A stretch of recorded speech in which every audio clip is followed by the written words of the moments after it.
What is good, Cardano fam, Ada gang? We have lots of exciting updates to unpack today, so hit that subscribe, hit that like. Cardano ADA 24-hour trade volume surpasses $1.5 billion according to CoinGecko. CoinMarketCap ranks Cardano as the 10th most bullish community sentiment at over 90%.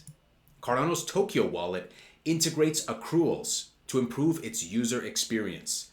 Whether you're staked to Prime or Flex, you can now see how much toke you're accruing directly in-app. So this real-time feedback, the improvement to user experience, definitely a good choice. Lace Wallet General Manager Brandon Wolf says one wallet to rule them all. Lace is where simplicity, security, and sovereignty meet. And of course, Lace is targeting its mobile app launch by the end of Q3/Q4. Rosenbridge has facilitated the movement of over 3.5 billion Palm tokens, highlighting the benefit of its decentralized cross-chain swaps for Cardano. Vesper Wallet partners with Sidon Lab, a Hong Kong-based blockchain think tank specializing in Cardano technology and powering Delta DeFi, to launch targeted onboarding campaigns, strategic airdrops, local community building, and expand ADA's dominance in Asia. Lovely. Vesper is crushing it.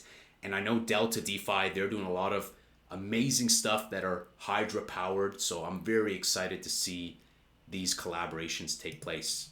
Cornucopias, we're going to cover them more. I'm very excited for what's coming in the future, and it's relevant to this post. They are a cutting edge open world metaverse MMO built on Cardano and Unreal Engine, and they aim to bring their alpha release with Steam and Epic Games Store listings by the end of 2025. That is fantastic because I've often said that accessibility is important, the barrier to entry. So getting listed on Steam and Epic will be fantastic. Cardano's Strike Finance continues to dominate, with plans to launch BTC perpetuals pretty soon, they say, plus Ethereum, Solana, other top assets, and more Cardano native tokens coming within weeks, not months. In addition, its V2 design is already in development. Fantastic. Cardano ADA supporter and holder Alex Becker, he's Alex, I'm Alex, we're all Alex. He says this is still the warm-up round for altcoin season. Cardano founder Charles Hoskinson says formal methods matter. We've been running for 8 years straight, 24/7, and we haven't had a major hack.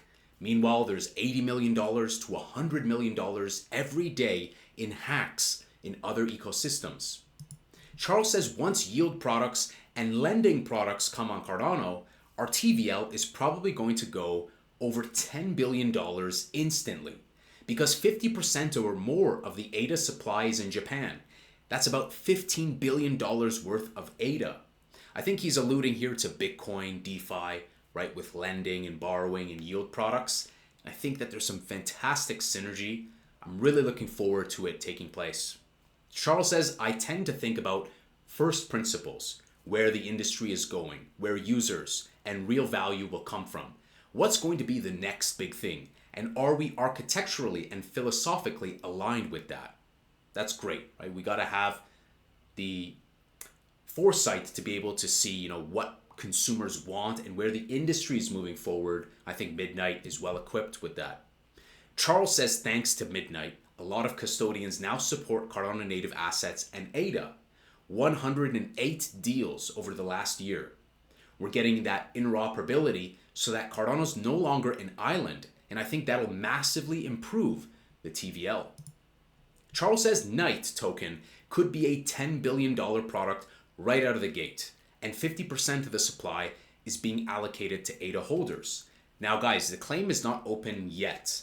We're going to see announcements come very soon at Rare Evo, so as soon as the claim and everything's open, I will let you know. There are some small developments with like showcasing the tokenomics and minimum requirements and whatnot, but it's not live yet.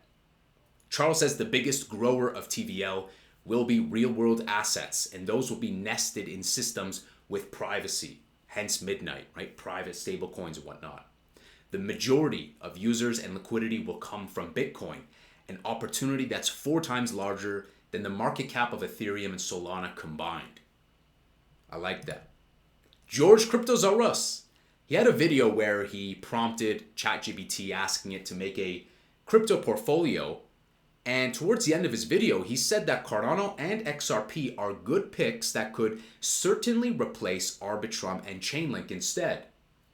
He knows the power of the community, and he's often used these two tickers together because he knows that they are a formidable, strong force, especially together. Senator Cynthia Lummis presents the 21st Century Mortgage Act to make home ownership more accessible, requiring government-sponsored enterprises to consider digital assets for mortgage eligibility, and protect the crypto from forced conversions into fiat. So this aims to make it more accessible for those families, for younger people, and at the same time, their digital assets don't have to be liquidated. It prevents that. That's going to be huge.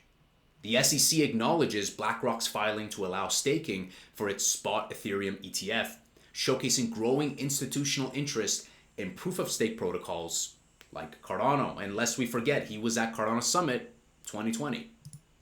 The White House will release its digital asset report tomorrow, Wednesday, July 30th, detailing crypto policies and revealing the US government's crypto holdings. Yes, this is highly anticipated because this goes back all the way to January, I believe, where they said they were going to audit what they have, seized assets.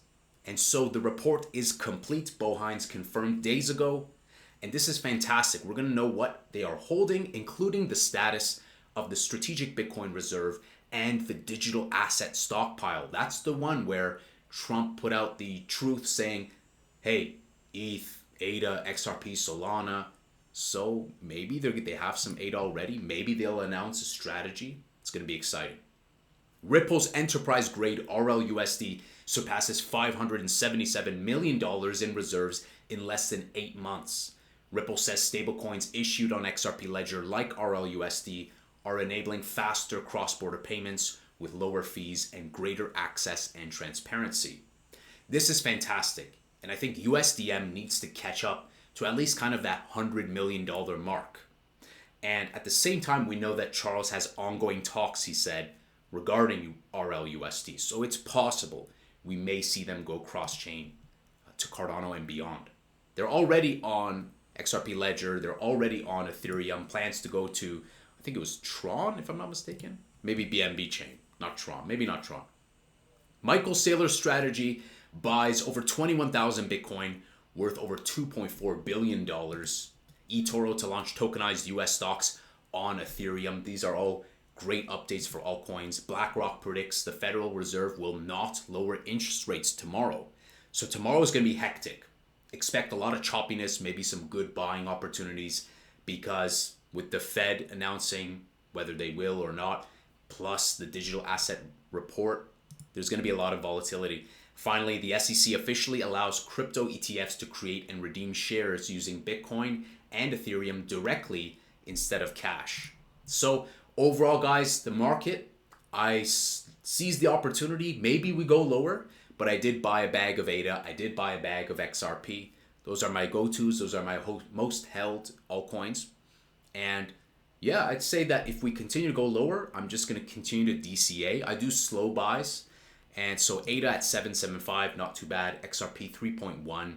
It seems like XRP is bouncing off of $3. It looks like ADA keeps bouncing off of 72, 75 cent mark. I don't think we revisit April 7th lows, i.e. 51 cent, or with XRP $1.90 or $2. We may not revisit those at all. We may have higher lows from here on. So we'll continue to watch Ethereum. This needs to surpass $4,000. We need to see Bitcoin dominance tumble below 60%. And especially we need this good old Russell 2000 index to wake up and pump past its previous all-time highs. So a lot of exciting stuff on the horizon, guys. I think definitely some extra recognition goes to Strike Finance with their perpetuals. They were so quick to integrate SNEC, and already they're crushing it, right, with how much they've been supporting their stakers and the community updates. I think they're doing a fantastic job. And as I've said, it feels like they're a breath of fresh air because there's a lot of dApps in our ecosystem that are not too great. So Strike, keep up the good work. I think we're going to see a lot more great apps take place in Cardano. So we're on the right path. And once they integrate Bitcoin and whatnot, we can really unleash Bitcoin DeFi, even platforms like Liquid, right? So let me know, guys, what you guys are watching. Are you buying the dip? Are you just watching right now, just hodling? Let me know your strats. Smash that subscribe, smash that like. I'll see you guys in the next Angry Crypto Show.